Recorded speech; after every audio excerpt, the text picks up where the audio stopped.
Hey, I'm Carol Merlo, and welcome to this video explaining how to manifest abundance using frequencies. This is a two-part training. The first part goes over mindset and thought shifting. The second session goes over how to use frequencies in particular.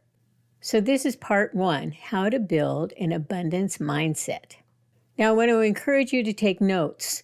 When you take notes, then you have something to reference. It goes into your experiential awareness because you're doing something kinesthetic.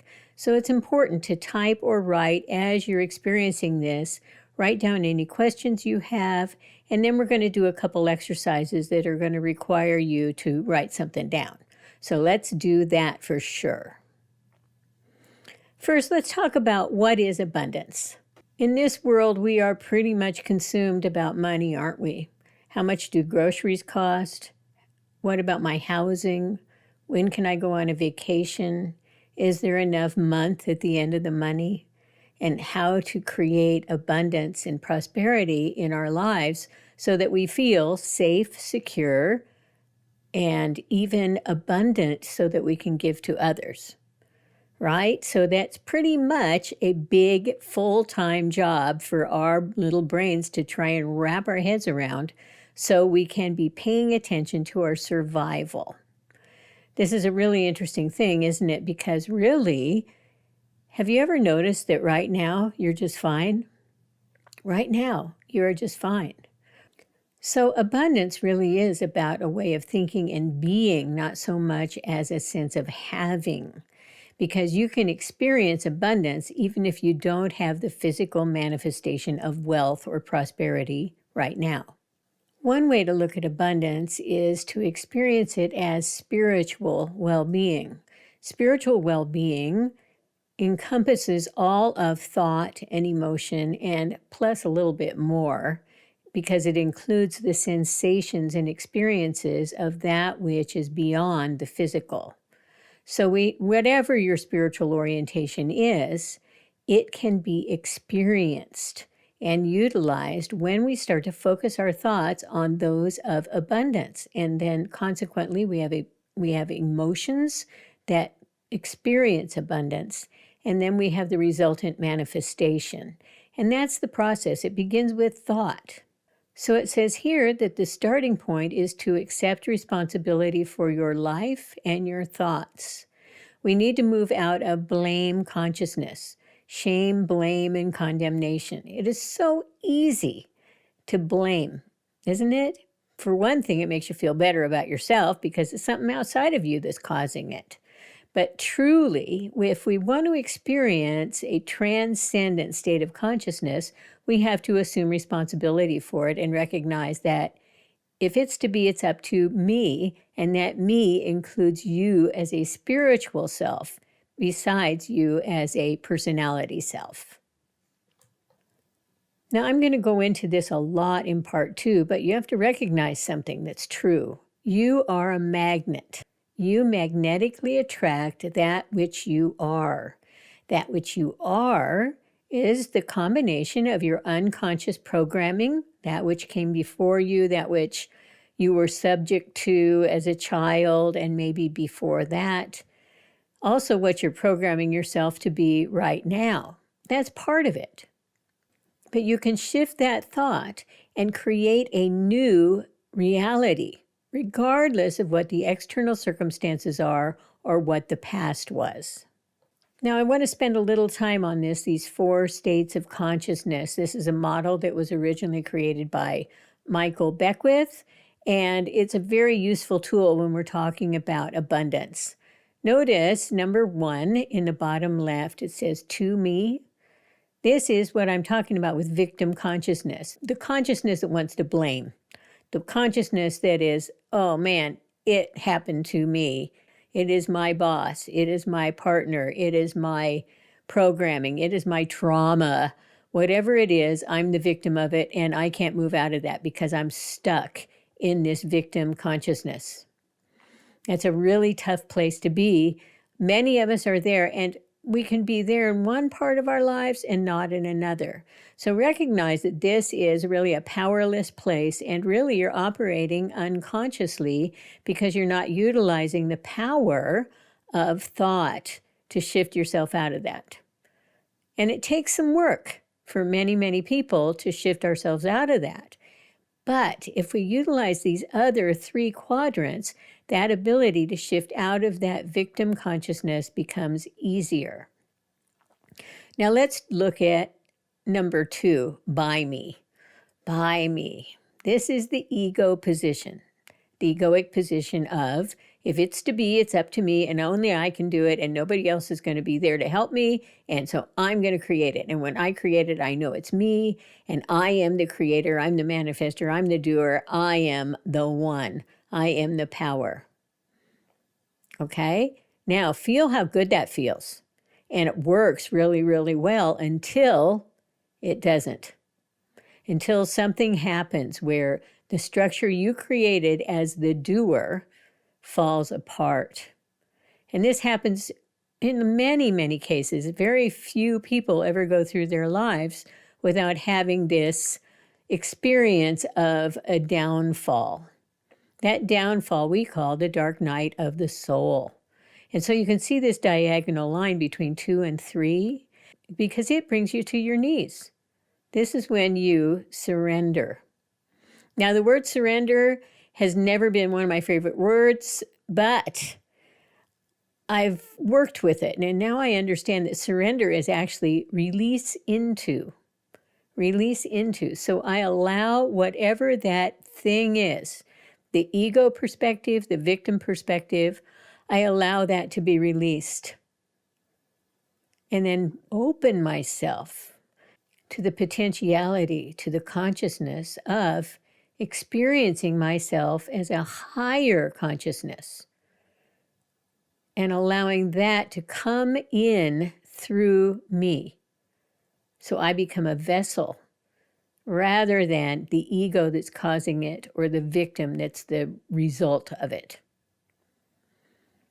Once that happens, then there's an evolutionary shift, a transformational shift that moves people out of through me into as me, where it is a partnership with the divine consciousness that you are.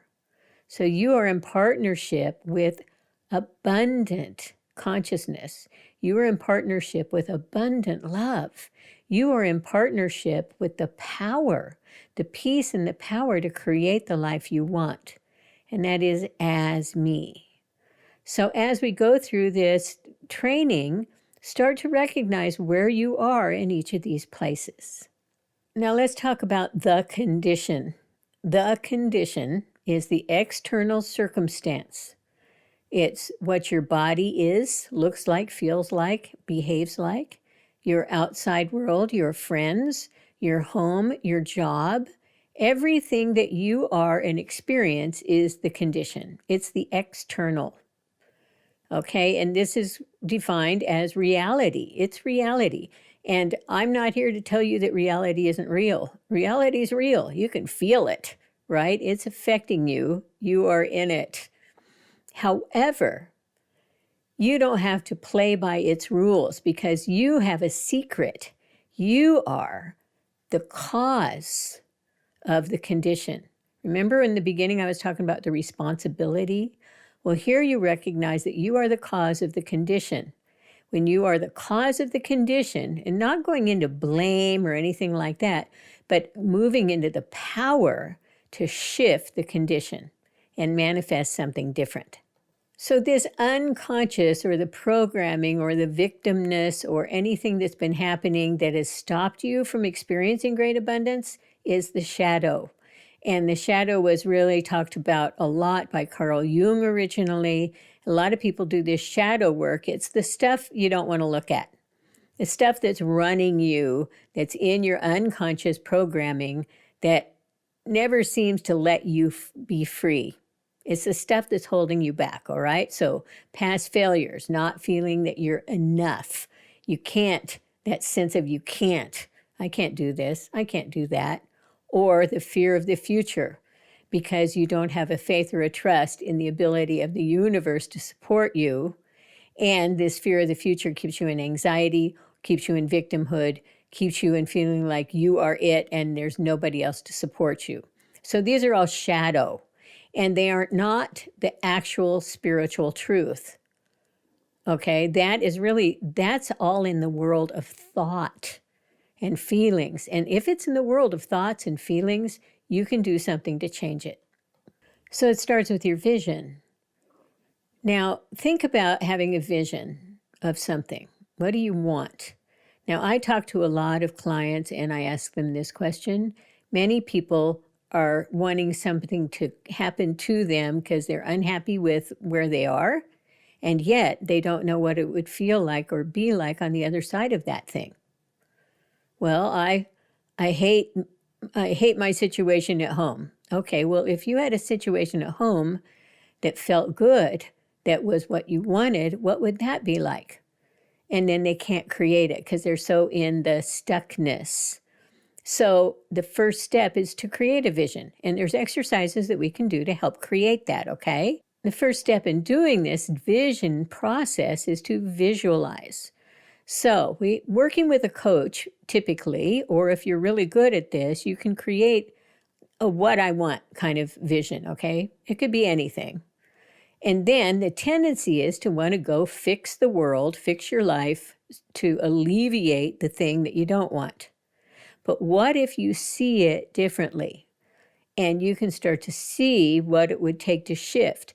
That is where the vision comes in, because if you have a strong conviction and understanding and picture, a sensory picture of what it is that you want, then you begin the process of transforming consciousness to adapt to that, and you become magnetically attractive to that thing.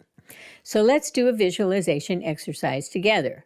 Get out your piece of paper and write down, how much money do you want to make? Now, you can do a year or a month or even a week, but write down that number.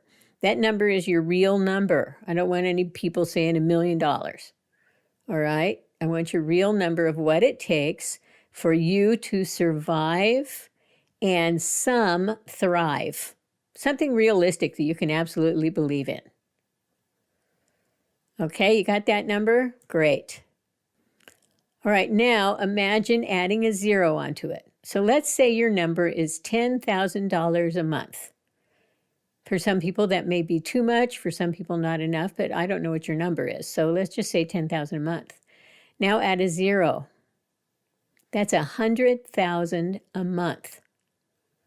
Now, there's a lot of people in the world that make that much money, right? It's a real thing. It can really happen. Okay, so notice, how do you feel? What does it feel like to look at that number? How realistic does it feel like for you? And then write that down. This is the shadow work. You need to know what's holding you back. What do you experience when you imagine prosperity beyond your current reality? Hold on to that and recognize that this is the shadow. This is what's holding me back. As soon as you know that, it can no longer go back into the surface underground in your subconscious, because now it's conscious. Now you have the power to do something about it. I love this slide. It says, the secret of achieving abundance lies in so vividly keeping yourself centered on the inner focus of affluence, you literally exude the consciousness of it. So once we get those shadow experiences and ideas out of the way, they're open, we've seen them, then we start to shift it.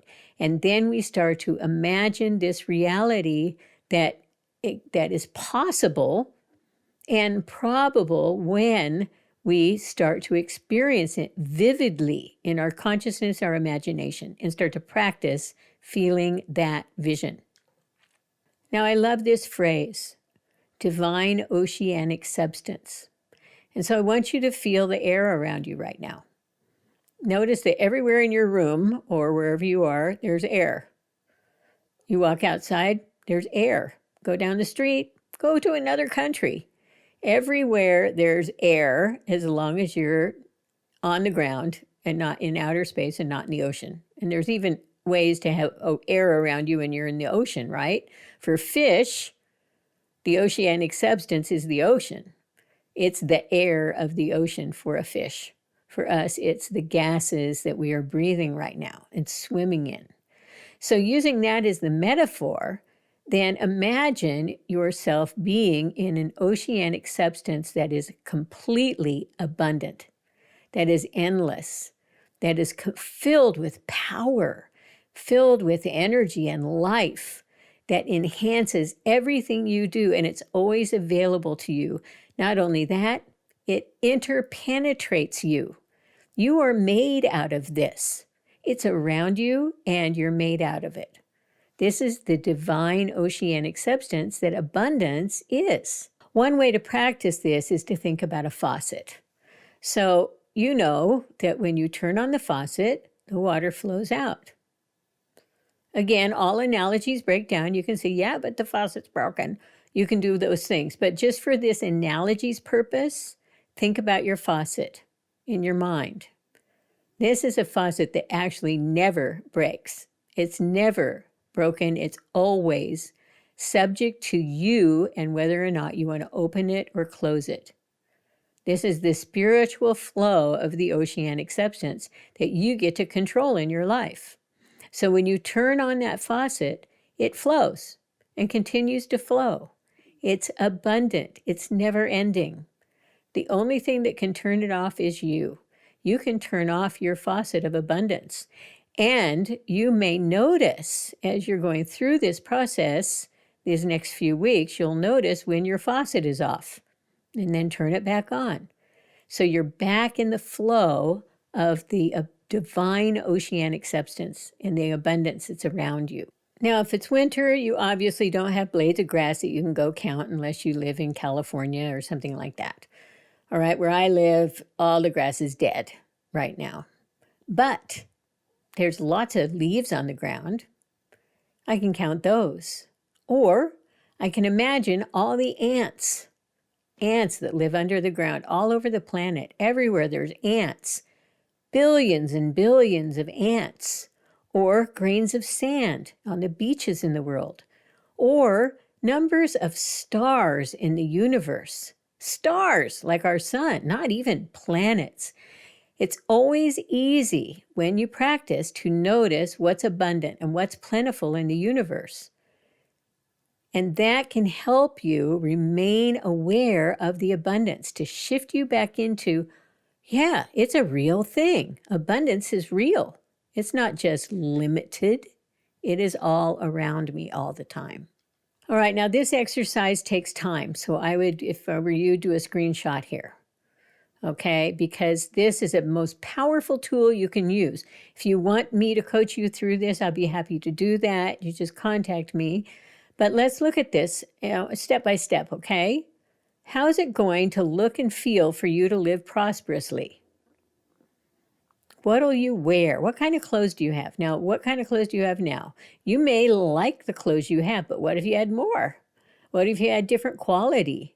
What would you like to dress as and in?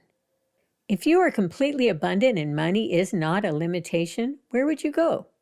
Would you still live where you're living? Would you live in the same city or town or country? Would you move around? Would you travel? Would you do a worldwide cruise? Pay attention to that. What is it that you really want? And what I notice for me sometimes is then I feel a bit of fear of, ooh, I can't really have that. Don't allow any of those thoughts or inhibiting thoughts to really get in the way of this, because it's just an exercise. You're just thinking. It's not real, right? Because you're creating it. Okay, next question. What would you buy your friends or family? If you had so much money that you had all your needs met, what about your friends and family? What would you give them? What would you like to buy your loved ones? Or your social group? Or your community? or organizations that you care about?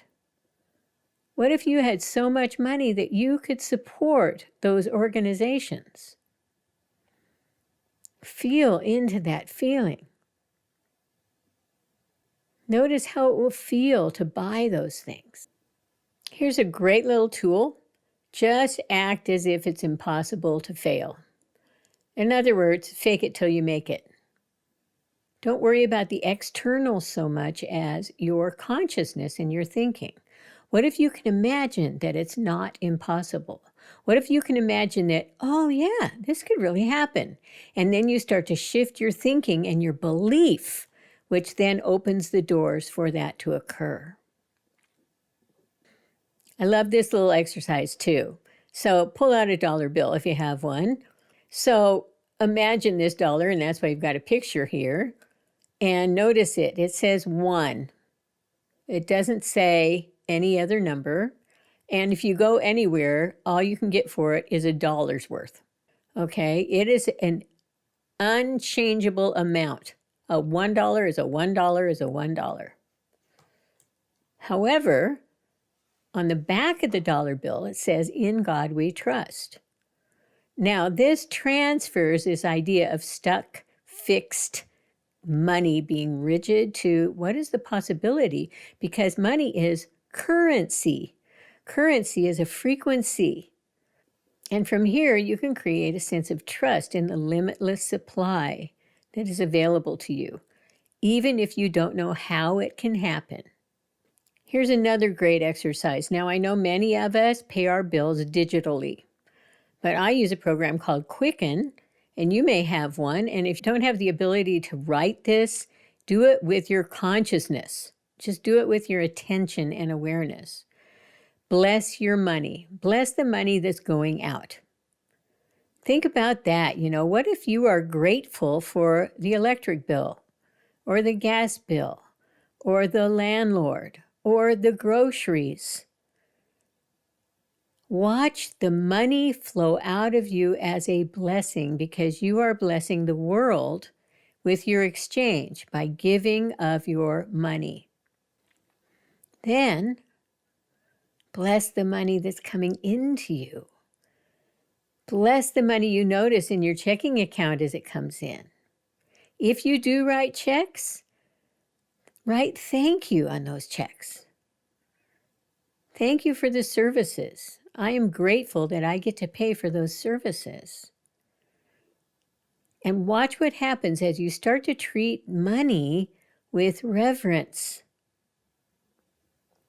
Notice the shift right now, right? It shifts you out of that stuck idea of not enough to it's a blessing. One of the best tools for shifting your consciousness is gratitude. Gratitude is something that is really, it's only a thought away. It's only a thought away, but it takes deliberate thought. So right now, what are you grateful for? Now, I love doing this because it shifts me out of that ungrateful, oh, what a bummer, all that kind of stuff, right into, oh, wow.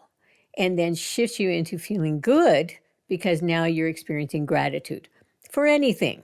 So a really good one is to wake up every morning and right away, as soon as you get out of bed or just before you get out of bed, what am I grateful for? What I've noticed is I don't remember. I'll get up in the morning and I have whatever thought I have, like, what am I going to do today? And then I have to remind myself, oh yeah, what am I grateful for? So you can program it using like Alexa, you can use your phone, your smartwatch, whatever it is, with a timer to remind you, oh, what am I grateful for right now? Now, if it can become arbitrary in the beginning, like, oh, well, I'm grateful for plumbing, I'm grateful for hot water, I'm grateful for my body, etc. But then you can deepen it. And what'll happen is it's like turning on a faucet of gratitude. And all of a sudden you're aware of so many things you're grateful for. And then it becomes a profound shift in your feelings and your attitudes throughout the day. The other thing about gratitude is what it does to your brain. So we know that dopamine is the pleasure neurotransmitter. So what happens is when you experience something that gives you an uplift, it triggers the production of dopamine, and dopamine gives you a sense of pleasure, and it works really, really well. It's one of the most fun and beautiful molecules, I think, that we produce. And then we have serotonin, which is kind of like get you out of depression when you have serotonin being produced. So gratitude shifts your brain to produce these chemicals that change your attitudes and your feelings in a physiological way. So take your paper and write down what you're grateful for. You can pause this video or you can stop it, but this is the practice. What am I really grateful for? And then just make it a habit to constantly remind yourself to ask the question. When you ask the question, then it starts to just flow through you. And then, even better after that, then notice what's working in my life. This is when it really starts to work well. It shifts you out of that victim consciousness right away because, well, what is working in my life? Well, all my bills are paid right now.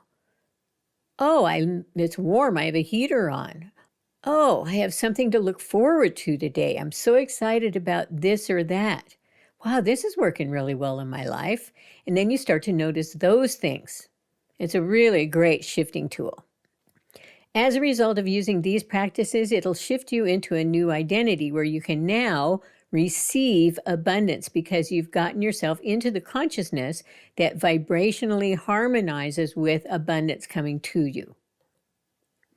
Now, finally, I want to talk about affirmations. Affirmations are a really great tool because if used correctly, they can shift your neurology, your brain wiring, so that you're not in that habit of grumbling about your life or feeling scared about your life or whatever it is that's holding you back from experiencing abundance, okay? So notice all of these sentences here are small. You want something you can quickly memorize and then say over and over and over again like a mantra. So what's the first one? My words have power. My words have power. My words have power. My words have power. My words have power. In the beginning, you probably won't believe it. Yeah, they're just words. Okay, but what happens with repetition, then it's going to become more and more true for you. And through this principle of harmonic resonance, then it'll start to happen in your life. So it's automatic where it's a given. Oh yeah, my words have power. Recognize that power. Okay, any of these are good. I am a success. I am a success. I am a success. I am a success. You don't believe it? Keep saying it. I am a success. I am a success. I am a success. I am a success. Within days, you will start to believe because you're saying it to yourself so much. So finally, this is the key to really shifting your consciousness from a physiological and a spiritual transformative way as well, which is it's repetition. Repetition repeated over and over inside you shifts your neurology, which shifts your emotions, which shifts your conscious awareness and moves you into the receptivity so that you can have the abundance you're looking for. So now be sure and go to part 2 so you can understand how frequencies impact this, because there's tools out there that you can use that are actually going to augment your ability to think this way and be this way and feel this way so that the abundance manifests much more quickly.